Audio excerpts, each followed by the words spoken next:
Mistakes we avoided in our 30s to build wealth. These are behaviors that are considered normal, things that are actually expected of you in your 30s. But my husband and I knew if we wanted to build wealth, if we wanted to actually make sure that come 40, come down the road at 39, we are financially well off, then we cannot do those things. This is what that made it possible for us to buy another home without having to sell our current home, thereby giving us a rental property at a very low rate.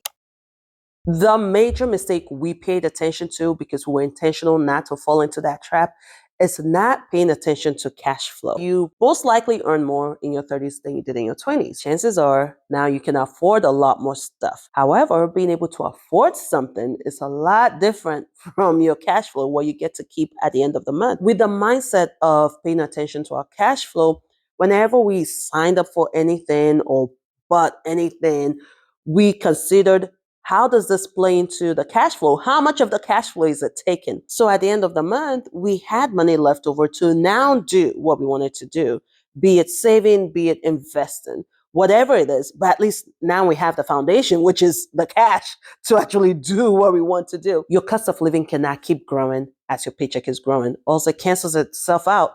And that's why at the end of the day, in your 30s, you're making more, but you have nothing to show for it. And there's no difference between when you were making less, because you've just gradually increased your cost of living by the things you sign up for. A common mistake we make in our 30s that we avoided to build wealth was not prioritizing our kids over our financial well-being. I know that sounds bad because your kids are more important than your finances.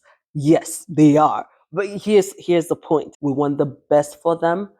However, they do not call the shots on our finances.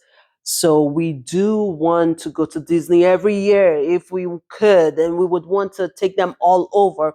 But we had to also tell ourselves the kids, there are several other ways to make them happy, to have well rounded kids without having to keep spending ridiculously.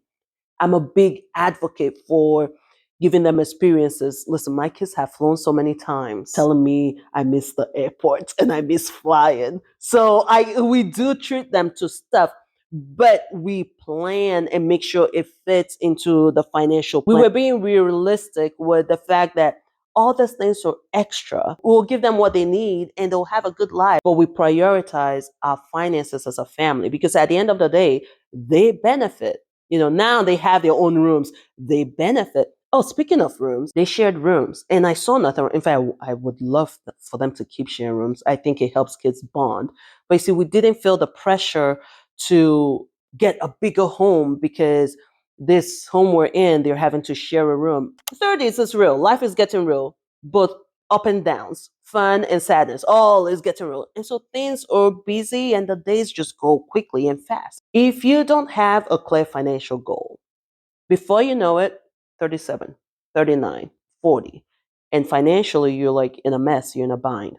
And when you do have that goal, then you can put something in place to make sure it happens on its own. That's something I would do differently. So when you're distracted by the business of being mom of two while working full time, you can still hit your financial goals, because life does get busy and stressful and the days go fast. Our society is not really set up to help you if you are doing okay in the sense that you can afford your bills.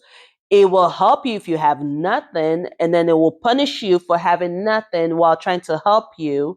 And if you were uber wealthy, then you call the shots. But if you're in the middle, if you're in the middle, it's not. And so you are just one issue away from poverty.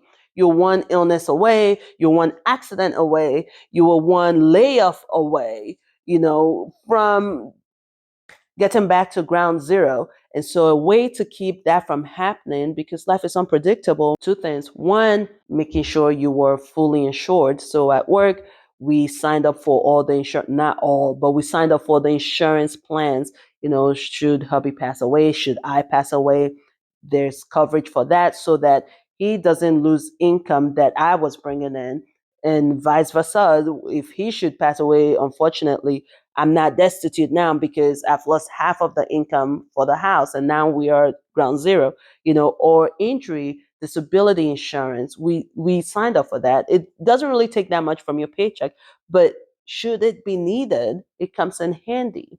A second way to keep yourself from starting at ground zero just because life happened is having an emergency fund. We did not fall into the trap of relying on our credit card for emergency fund. When things happen, should you lose your job, you'll be surprised how your credit limit can quickly get slashed.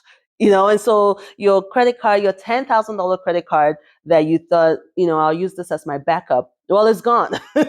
And even if we did, right, if something should come up and we need money quickly, we use the credit card. Now we're getting 20% interest on that. So now we're paying even more for it. That's one.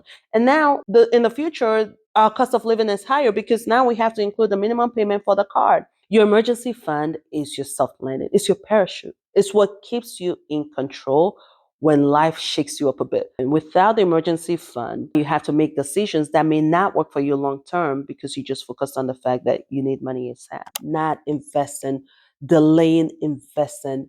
We miss out on easy wealth because we delay investing. I wish we started in our 20s.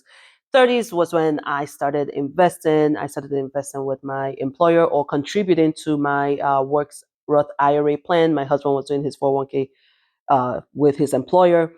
And that was all we were doing. One, I wish we started in our 20s. And two, I wish we actually invested outside of the retirement account. I wish we actually had a brokerage account on its own, but we've gone through that. I had my ish with stock market, but I wish, because investing is the easiest track for us regular folks to grow exponentially. And when it comes to that, you need time that is best started in your 20s. But since we didn't do it in our 20s, your 30s is the next best time. So if you're watching this right now and you're in your 30s, get started. First of all, with your retirement, if you're not yet contributing with your retirement, get started with that. If you are, how much is that? Do you need to bump that up? God willing, you still have a good 30 something years before retirement. That is a lot of time to build. But the downside is just 5 years less makes a big difference. So if you wait 5 more years, you're losing a lot of money. If you wait 10 more years, when it comes to building wealth, I can't emphasize it. I can't overemphasize. Investing is key, is your way of building wealth at a lot faster pace with less effort. One thing we understand from our 20s was that carrying high interest debt can derail your financial plans so fast. And by your 30s, you already know how things work. You understand as long as you make a minimum payment, you're good. And it actually builds your credit. Even if you have balance, it actually helps, right? And so you do understand in your 30s that you don't necessarily have to pay it all off. As long as you're making your minimum payment, all is well. But the problem is, this debt you are carrying, you are being charged 20%, 24%. So you are paying a whole lot more for that debt than you would ever get back from any institution. Even the stock market does not give you a 20% return. So if you have any debt that has high interest, you really want to start attacking that and paying that down, paying that ASAP, so you can channel the money you've been putting towards that into something else that actually brings you money, that actually pays you. Right now, paying the credit card, paying the loans is taken from you. Can you imagine when it's paid off and you can divert all that money into something, into assets, into things that bring in wealth, things that bring in money? Now, in my 30s, I still had my student loan. That thing took a while. It took a while, right? But I attacked the card, the credit card I took care of in my 20s. I just make sure in my 30s not to get into another credit card. And then I was also making sure the student loans, we were attacking that thing. We were attacking it. Now, I do understand in our 30s, we have responsibilities.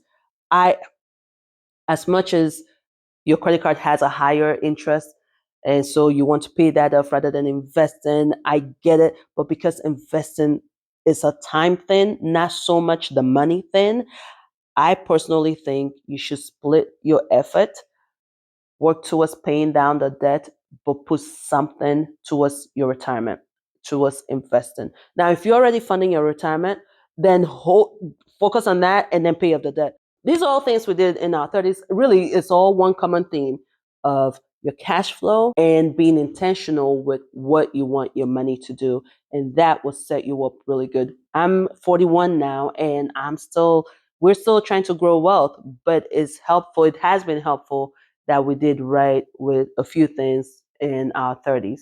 Maybe in a different video, I'll discuss the mistake we made. Ay, ay, ay.